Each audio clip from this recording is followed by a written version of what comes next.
Hola, hola, de nuevo, gracias por estar aquí conmigo en un Viviendo Review más. Hoy te quiero enseñar un microondas súper sencillo pero súper práctico y bueno para tu cocina.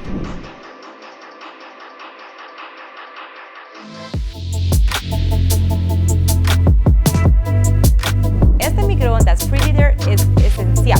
¿Sabes por qué? Porque tiene la opción de Easy Set.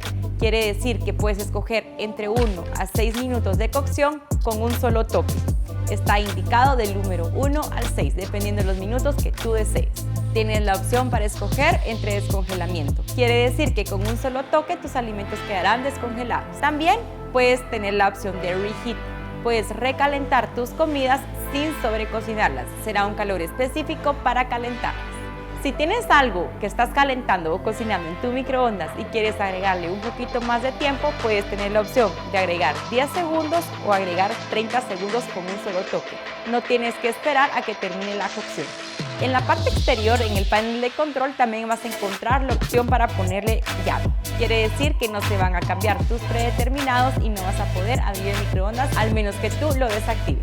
La parte interior de tu microondas puedes encontrar el plato giratorio que es de vidrio. Esto te permite tener una máxima durabilidad. Esperamos que este grandioso microondas sea parte esencial de tu cocina y gracias por estar de nuevo conmigo en un Viviendo Review más. Esperamos para el próximo.